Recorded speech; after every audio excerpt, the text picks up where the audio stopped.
حضرت زبیر وہ صحابی ہیں یعنی جو نبی الاسلام کے بہادر ترین اصحاب میں سے 12 بندے غزوہ احد میں حضور کے ساتھ رہ گئے تھے 700 میں سے غزوہ احد کے اندر، ان میں سے ایک حضرت زبیر بھی تھے، اور یہ تلوار کمال کی چلاتے تھے، اکیلے میدان جنگ میں آگے چلے جاتے تھے۔ بخاری میں آتا ہے کہ ان کا بیٹا عبداللہ ابن زبیر کہتا ہے کہ میرے باپ کے 2 شانوں کے درمیان اتنا بڑا زخم تھا جو ہیل اپ ہو گیا تھا، لیکن پھر بھی گڑا پڑا ہوا تھا، میں پورا ہاتھ اس میں داخل کر لیتا تھا، اور وہ زخم ان کو احد کے موقع پہ لگا تھا۔ اور پھر اسی حدیث میں بخاری کے آتا ہے کہ جنگ یرموک کے موقع پر لوگ یعنی لیڈر کے اوپر چل رہے ہوتے ہیں، تو حضرت زبیر بھی ایک اسکواڈ کو لیڈ کر رہے تھے، تو لوگوں نے کہا حضرت آپ آگے جائیں، انہوں نے کہا جب میں آگے جاؤں گا تو میرے ساتھ کوئی نہیں آگے جا سکتا۔ وہ اکیلے گھوڑے کو انہوں نے جو ہے وہ ایڑی لگائی اور رومن امپائر کی یعنی فوج کے اندر گھس گئے، اور کوئی بھی ان سے لڑنے کے لیے تیار نہیں ہوتا تھا، اتنی بہادری تھی انہیں، لیکن جنگ جمل میں حضرت علی کے مقابلے پہ آ گئے۔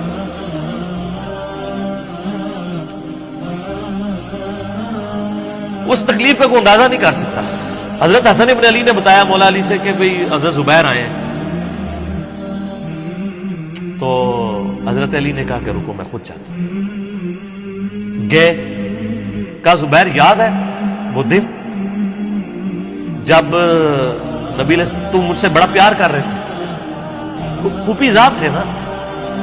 نبی الاسلام کی پھوپھی کے بیٹے ہیں حضرت زبیر بن عوام رضی اللہ تعالی۔ تو حضور نے تم سے ایک بات کہی تھی کہ تم علی سے اتنی محبت کرتے ہو، ایک دن آئے گا کہ تم تلوار لے کے علی کے خلاف کھڑے ہو جاؤ گے۔ تو تم نے کیا کہا تھا؟ یا رسول اللہ میں علی کے خلاف کھڑا ہوں گا؟ اور میں ہاں تم اس وقت ظالم ہو۔ تو حضرت زبیر جو ہے وہ ان پہ غشی طاری ہو گئی، گھوڑے کو یعنی وہ حضرت علی کا پھر سامنا نہیں کر سکے، میدان جنگ سے واپس چلے گئے۔ تو بعد میں حضرت علی کے فوجیوں میں سے ایک بندے نے جا کے پیچھے ان کو دھوکے سے قتل کر کے تو لا کے تو سر حضرت علی کے سامنے رکھا، تو حضرت علی نے کہا کہ زبیر کے قاتل کو میں دوزخ کی بشارت دیتا ہوں، کیونکہ زبیر جنتی تھا۔ تو وہ شخص پھر حضرت علی سے ناراض ہو گیا کہ ہم نے ان کا میں نے تجھے حکم دیا تھا، جب میں نے ان کو جانے دیا تو نے یہ کام کیوں کیا؟ تو وہ پھر خارجی ہو گیا۔ اور یعنی یہ وہ محبت تھی، وہ جہاں محبت تھی وہ نظر آتی تھی۔ ظاہر ہے کہ ایک بندے کی ایک غلطی سے اس کی پوری زندگی 0 سے ملٹیپلائی نہیں ہو جاتی، جس نے اتنا کچھ دین کے لیے کنٹریبیوٹ کیا کبھی نہیں ہو سکتا ایسا۔ حضرت علی کو بھی اس بات کا پتہ تھا۔ بہرحال یعنی اللہ تعالیٰ ان سے راضی ہو، اسی لیے نبی الاسلام کی اس حدیث یعنی وہ حضرت علی کے اس قول کو حضرت علی فٹ کیا کرتے تھے، حضرت زبیر، طلحہ اور حضرت عثمان ابن عفان پہ رضی اللہ عنہ۔ باقی آپ میرا کربلا والا ریسرچ پیپر پڑھیں تو آپ کو پتہ چلے گا کہ کتنی یعنی مشکل وقت حضرت علی نے اپنی خلافت میں دیکھا اس حوالے سے۔ یعنی مصنف ابن ابی شیبہ میں آپ کے مخالفین کی لاشیں بھی ہیں، ان پہ بھی حضرت علی گریہ کر رہے ہیں، ایک ایک کی لاش اٹھا کے اس کو صاف کر رہے ہیں۔ حضرت طلحہ کا بیٹا تھا محمد بن طلحہ، اس کی لاش دیکھی تو رو پڑے تھے، حالانکہ وہ مخالفت میں لڑنے آیا تھا۔ پھر حضرت حسن سے کہا کاش میں جنگ جمل سے 20 سال پہلے ہی مر گیا تھا، میں یہ دن۔ ایک ایسا شخص جس نے 8 سال کی عمر میں اسلام قبول کیا، جس نے اسلام کو 0 سے 3 براعظموں میں پھیلتے ہوئے دیکھا، اور اب اس کو بڑھاپے میں یہ دن دیکھنے پڑ رہے ہیں کہ اس کے سامنے اسلام کا شرازہ بکھر رہا ہے، کہ مسلمانوں سے لڑ رہے ہیں۔ ایک ایک جنگ میں 8-8 10 ہزار لوگ، جن میں مرنے والے صحابہ ہیں حضور کی تربیت یافتہ، جو ایک آواز کے اوپر حضور کی لبیک کہنے والے تھے، شیر و شکر تھے آپس میں۔ آپ اندازہ کر سکتے ہیں۔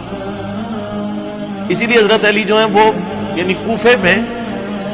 شہر سے باہر آپ کو پتہ ہے کنویں ہوا کرتے تھے، اکیلے جا کے کنویں پہ بیٹھ کے رویا کرتے تھے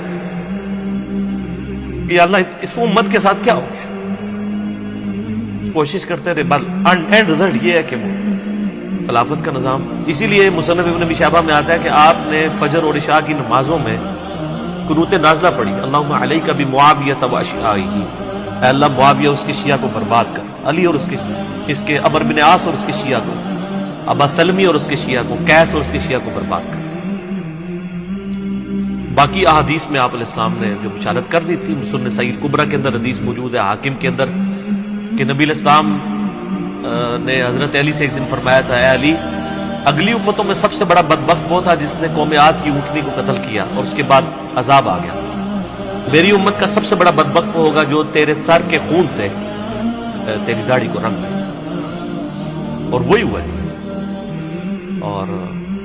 اس کے بعد پھر دیکھیں امت ایک جگہ جمع نہیں ہوئی ہے، حضرت علی ایک آخری کوشش تھی، اور جن لوگوں نے اس وقت ساتھ نہیں دیا پھر ان کو دنیا میں اس کا خمیازہ بھگتنا پڑا ہے۔ عبداللہ بن عمر نے بیعت نہیں نہ کی تو صحیح بخاری اٹھا کے دیکھیں، عبداللہ بن عمر کو آل امیہ نہیں قتل کروایا، حجاج بن یوسف نے زہر آلود نیزہ مروا دیا، اور حاکم کے اندر مجموع الزوائد کے اندر موجود ہے، حضرت عبداللہ بن عمر آخری عمر میں کہا کرتے تھے، کاش میں اس وقت علی کا ساتھ دیتا اور یہ خلافت کا نظام تو بچ جاتا، کیونکہ کئی لوگ بیچ میں نیوٹرل ہو گئے تھے جو پھر ساتھ نہیں دیا، تو اس کی وجہ سے پھر حضرت علی کے چونکہ اب پاس اتنی مین پاور نہیں تھی کہ اس سسٹم کو سنبھال سکتے، بعد پھر وہ شہید ہو گئے اور پھر معاملات آ گئے۔